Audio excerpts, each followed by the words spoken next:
नमस्कार दोस्तों, आज हम हनुमानगढ़ ज़िला पढ़ने जा रहे हैं। हनुमानगढ़ ज़िले में क्या क्या बातें हैं, क्या क्या महत्वपूर्ण प्रश्न उत्तर है, ये हम देखते हैं। तो दोस्तों, आज हनुमानगढ़ ज़िले की बात करते हैं। तो देखो, सबसे पहले हनुमानगढ़ ज़िले का प्राचीन नाम क्या है?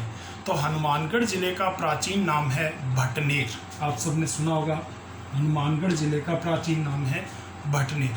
और हनुमानगढ़ और गंगानगर, हनुमानगढ़ प्लस श्री गंगानगर, ये जो क्षेत्र है, इस संयुक्त क्षेत्र को योध्य क्षेत्र भी बोलते थे।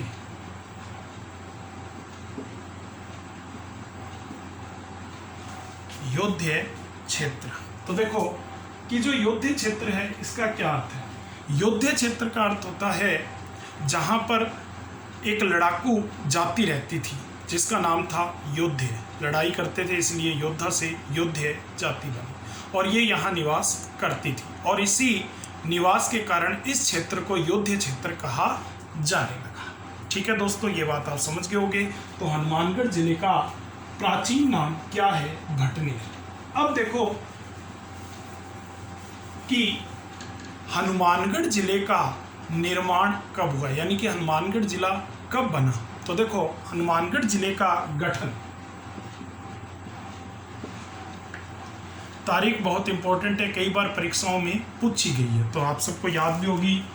12 जुलाई 1994 ईस्वी। तो ये हमें याद रखना है कि हनुमानगढ़ जिले का गठन कब हुआ?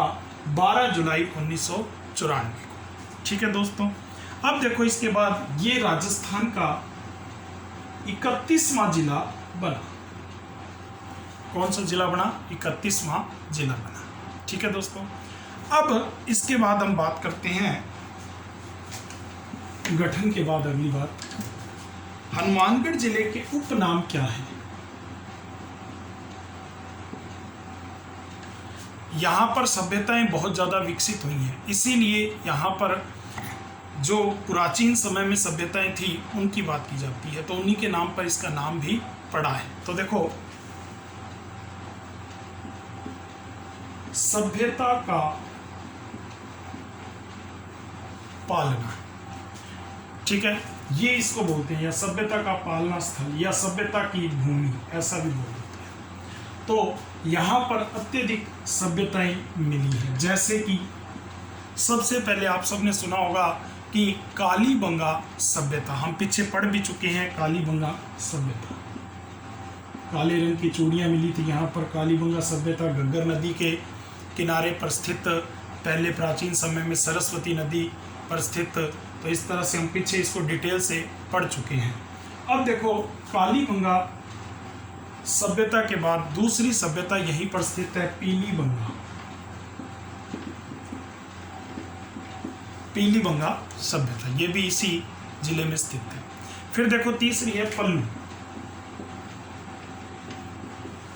ये भी इसी में स्थित है। फिर देखो कि इसके बाद एक और स्थान है रंगमहल, तो ये सभ्यता भी यही है। तो देखो, कालीबंगा, पीलीबंगा, पल्लू और रंगमहल। इसके अलावा आपने एक क्षेत्र सुना होगा, भादरा तहसील है, भादरा। भादरा तहसील में करणपुर गांव है, करणपुरा।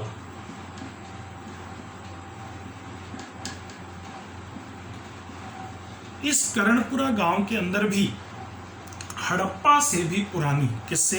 हड़प्पा। हड़प्पा से भी प्राचीन सभ्यता के अवशेष यहाँ प्राप्त हुए हैं। तो इसीलिए इसे सभ्यता का पालना स्थल या सभ्यता की भूमि कहा जाता है। ठीक है, तो ये इसके उपनाम हो गए।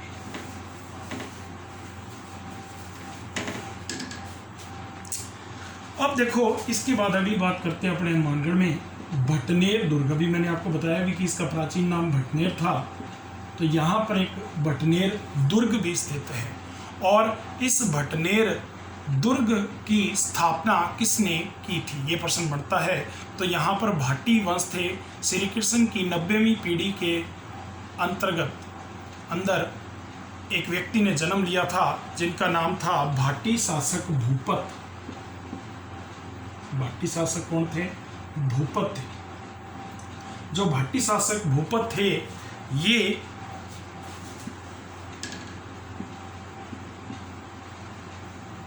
भाटी शासक भूपत भट्टी कहलाते थे, भाटी या भट्टी।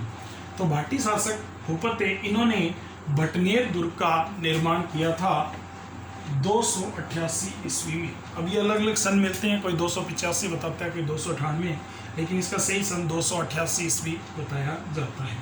अब देखो कि इन्होंने भटनेर दुर्ग का निर्माण करवाया। तीसरी शताब्दी के अंदर भी आप इसको बोल सकते हो कि तीसरी शताब्दी के अंतर्गत भटनेर दुर्ग का निर्माण किया गया। अब देखो कि यहाँ पर राजस्थान का एक प्रश्न बनता है। राजस्थान का सबसे प्राचीन दुर्ग है, राजस्थान का सबसे प्राचीन दुर्ग है, तो उत्तर होगा भटनेर दुर्ग। ठीक है दोस्तों, ये भी मिट्टी से बना दुर्ग है। तो ये हमने इसकी कुछ बातें विशेष की। अब देखो इस दुर्ग के नाम पर ही हनुमानगढ़ का नाम किस तरह से पड़ा, तो वो मैं आपको बता रहा हूं कि 1805 की बात है। 1805 ईस्वी में बीकानेर के शासक थे सूरत सिंह। सूरत सिंह जी ने भटनेर पर आक्रमण किया और भटनेर को जीत लिया, और ये भटनेर का दुर्ग मंगलवार के दिन जीता गया, इसलिए इसका नाम हनुमानगढ़ रखा गया। ऐसा सूरत सिंह जी ने कहा कि मुझे हनुमान जी की कृपा से आज भटनेर का दुर्ग मिला है, इसलिए मैं इसका नाम हनुमानगढ़ करता हूँ। और इसी भटनेर के दुर्ग में मुख्य द्वार के पास ही हनुमान जी का मंदिर भी बनवाया गया, तो इस तरह से इसका नाम हनुमानगढ़ पड़ गया। ठीक है दोस्तों, और इसके अंदर जब आप जाओगे हनुमानगढ़ दुर्ग में तो दरगाह भी बनी हुई है, मामा पीर की दरगाह और भांजा पीर की दरगाह, इस तरह से दरगाह स्थित है। मंदिर भी बने हुए हैं, जैन मंदिर भी है, शिव मंदिर भी है। तो अपने इसकी डिटेल से बात करेंगे, लेकिन एक प्रश्न जो बहुत बार पूछा जाता है कि जो एक व्यक्ति है तैमूर लंग, आप सबने सुना होगा तैमूर ने जब भटनेर पर आक्रमण किया था उस समय इसने अपनी एक किताब आत्मकथा लिखी थी। उस आत्मकथा में एक बात कही थी जो मैं आपको बता रहा हूं। पहले आत्मकथा का नाम क्या है, उस किताब का नाम तुजुक ए तैमूरी, तुजुक ए तैमूरी, ये बुक लिखी थी। और इस बुक के अंदर, इस किताब के अंदर आत्मकथा में उन्होंने कहा था कि मैंने पूरे हिंदुस्तान में ऐसा सुरक्षित और मजबूत दूसरा किला नहीं देखा है कोई भी।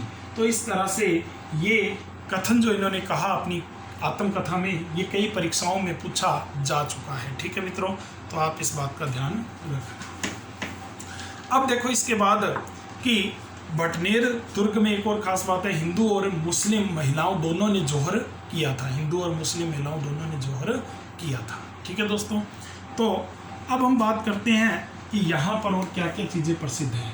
तो सबसे पहले यहाँ पर एक मंदिर है जिसका नाम है भद्रकालिका मंदिर। भद्रकाली माता का मंदिर है जो अमरपुरा गांव में स्थित है। अमरपुरा गांव में, हनुमानगढ़ टाउन में पड़ता है अमरपुरा गांव, वहां पर ये स्थित है। तो देखो कि इसके अंदर माँ काली की मूर्ति लगी हुई है, और ये जो मंदिर है इसका निर्माण बीकानेर के ही शासक थे राय सिंह, आपने नाम सुना होगा। अकबर के समय में थे, ऐसा कुछ लोग कहते हैं कि अकबर के कहने पर करवाया, लेकिन ये बीकानेर के राजा थे राय सिंह। इन्होंने माँ का मंदिर बनवाया, और माँ का जो मेला है, भद्रकाली माता का जो मेला है, वो चैत्र सुदी अष्टमी को लगता है। चैत्र सुदी अष्टमी को लगता है। ठीक है दोस्तों, तो ये बात हो गई माता के मंदिर की। इसके अलावा यहाँ पर हनुमानगढ़ जिले में शीला माता का भी मंदिर है। यहाँ पर एक शिला रखी गई है जो लगभग 2.5 फीट चौड़ी है, 6 फीट लंबी है और 2 फीट मोटी है। तो इस तरह से यहाँ पर एक शिला की माता की यानी कि शिला रखी हुई है और उनका मंदिर बनाया हुआ है। और यहाँ पर जो मुस्लिम भक्त हैं वो माता को शीला पीर कहते हैं, शीला पीर के नाम से पुकारते हैं। और हिंदू भक्त शीला माता कहते हैं और मुस्लिम भक्त शीला पीर कहते हैं। ठीक है दोस्तों, यहाँ पर नमक का पानी भी चढ़ाया जाता है। ठीक है दोस्तों, और हर बृहस्पतिवार को यहाँ पर मेला लगता है, तो ये भी ध्यान रखना, ये भी मुख्य है। अब देखो इसके बाद यहाँ पर एक पल्लू माता का भी मंदिर है।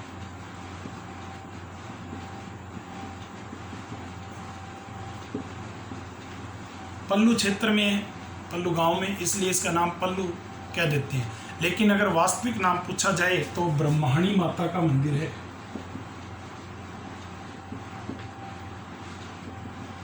वास्तविक नाम क्या है? ब्रह्माणी माता का मंदिर। लेकिन पल्लू गांव में इसलिए प्रसिद्ध ये पल्लू माता के नाम से ही हो गया है।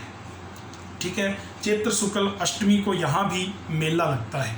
इसके अलावा पल्लू गांव में सभ्यता भी मिली है, उसका भी एक प्रश्न बनता है कि यहाँ पर 2 सरस्वती की प्राचीन जैन मूर्तियाँ, सरस्वती माता की प्राचीन जैन मूर्तियाँ मिली हैं, तो वो भी सभ्यता से बढ़ता हुआ प्रश्न बनता है। ठीक है, तो दोस्तों अब देखो इसके अलावा संग्रिया की बात करते हैं। सर छोटू राम स्मारक संग्रहालय,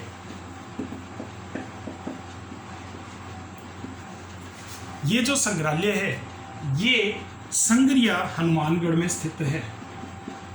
संग्रिया शिक्षा के क्षेत्र में भी प्रसिद्ध है, इसलिए यहाँ पर इसे स्वामी केशवानंद स्मारक संग्रहालय भी बोल देते हैं।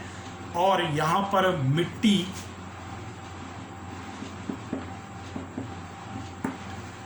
धातु, पत्थर,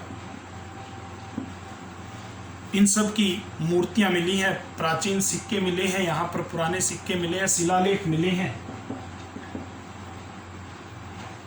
ये यहाँ से प्राप्त हुए हैं। ठीक है दोस्तों, अब देखो इस संग्रहालय में एक खास बात मैं आपको बता रहा हूँ, आप नोट कर सकते हो कि यहाँ पर 15वीं शताब्दी का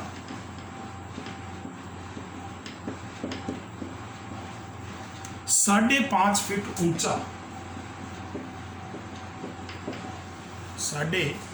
फीट ऊंचा पीतल का कमंडल भी दर्शनीय है या सुंदर है, मिला है। तो यहाँ पर पीतल का कमंडल है। प्राचीन समय में साधु कमंडल रखते होते थे और आपने देखा भी होगा। तो इस तरह से ये एक महत्वपूर्ण प्रश्न बनता है जो 15वीं शताब्दी का है। अब देखो इसके बाद अगली बात करते हैं। हनुमानगढ़ में एक झील है, तलवाड़ा झील।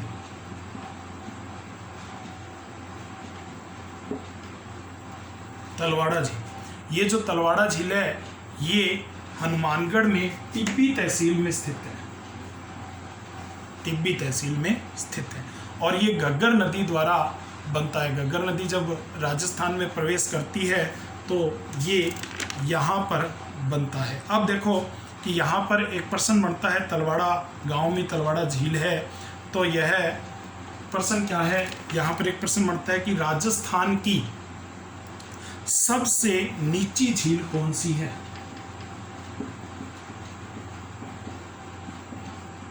तो उत्तर होगा तलवाड़ा झील। राजस्थान की सबसे नीची झील कौन सी है? तलवाड़ा झील।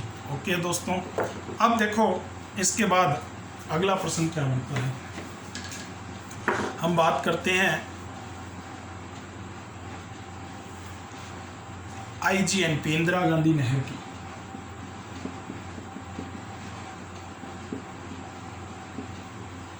नहर राजस्थान में ये भी टिब्बी तहसील से ही आती है।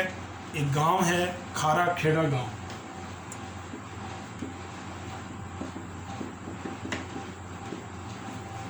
खारा खेड़ा गांव, यहाँ से यह राजस्थान में प्रवेश करती है। आपने यहाँ पर एक नाम भी पढ़ा होगा, मसीता वाली हेड, वो भी लिखा हुआ आता है प्रवेश, कुछ किताबों में लिखा आता है मसीता वाली हेड से प्रवेश करती है। ठीक है दोस्तों, तो और क्या प्रश्न बनते हैं यहाँ से? तो देखो कि यहाँ पर नौहर क्षेत्र के अंदर एक गुरुद्वारा है, गुरुद्वारा कबूतर साहिब।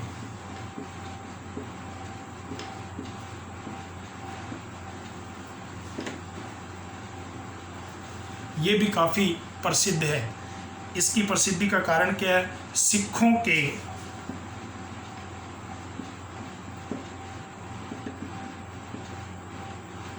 के 10वें गुरु गोविंद सिंह जी यहाँ पर आए थे और उन्हीं की याद में ये बनाया गया है। अब नौहर की बात है तो नौहर के अंदर आपने एक और स्थल सुना होगा, गोगामेड़ी स्थल। गोगामेड़ी, तो यहाँ पर गोगा जी चौहान का स्थल है, आप सबने सुना भी, और मैंने इसको डिटेल से गोगामेड़ी को पूरी डिटेल से पढ़ाया गया, गोगा जी की कहानी सुनाकर, तो आप वो वीडियो देख सकते हैं। तो यहाँ पर फिर भी थोड़ी सी बात कर लेते हैं कि गोगामेड़ी जो है वो नौहर में स्थित है और ये मस्जिद नुमा मंदिर है। तो ये ध्यान रखना, ये कैसा मंदिर है? मस्जिद नुमा, क्योंकि ये फिरोज शाह तुगलक ने बनवाया था। फिरोज शाह तुगलक ने, ये भी कई बार प्रश्न आता है कि गोगामेड़ी का निर्माण किसने करवाया? तो फिरोज शाह तुगलक ने इसका निर्माण करवाया। ठीक है मित्रों, अब देखो कि वर्तमान रूप इसको गंगा सिंह जी ने दिया था। बीकानेर के शासक है गंगा सिंह जी, उन्होंने इसको वर्तमान रूप दिया था गोगामेड़ी को। और एक चीज़ मैं आपको बता दूं कि गोगामेड़ी के मुख्य दरवाजे पर बिस्मिल्लाह अंकित है। ये प्रश्न कई बार पूछा गया है कि गोगामेड़ी के मुख्य दरवाजे पर क्या अंकित है, तो आप क्या कहोगे? बिस्मिल्लाह, ये ध्यान रखना। ठीक है दोस्तों, इसके अलावा महमूद गजनवी से युद्ध हुआ था, ये सब जानते हैं, मैंने स्टोरी सुनाई है पीछे, तो आप वीडियो देख सकते हैं।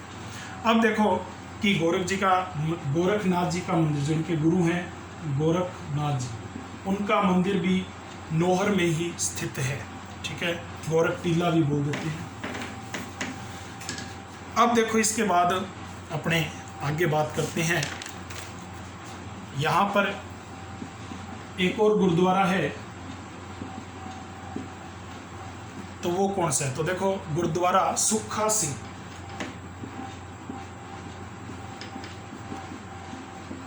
मेहता, ये गुरुद्वारा भी यहाँ स्थित है। ये हनुमानगढ़ टाउन में है।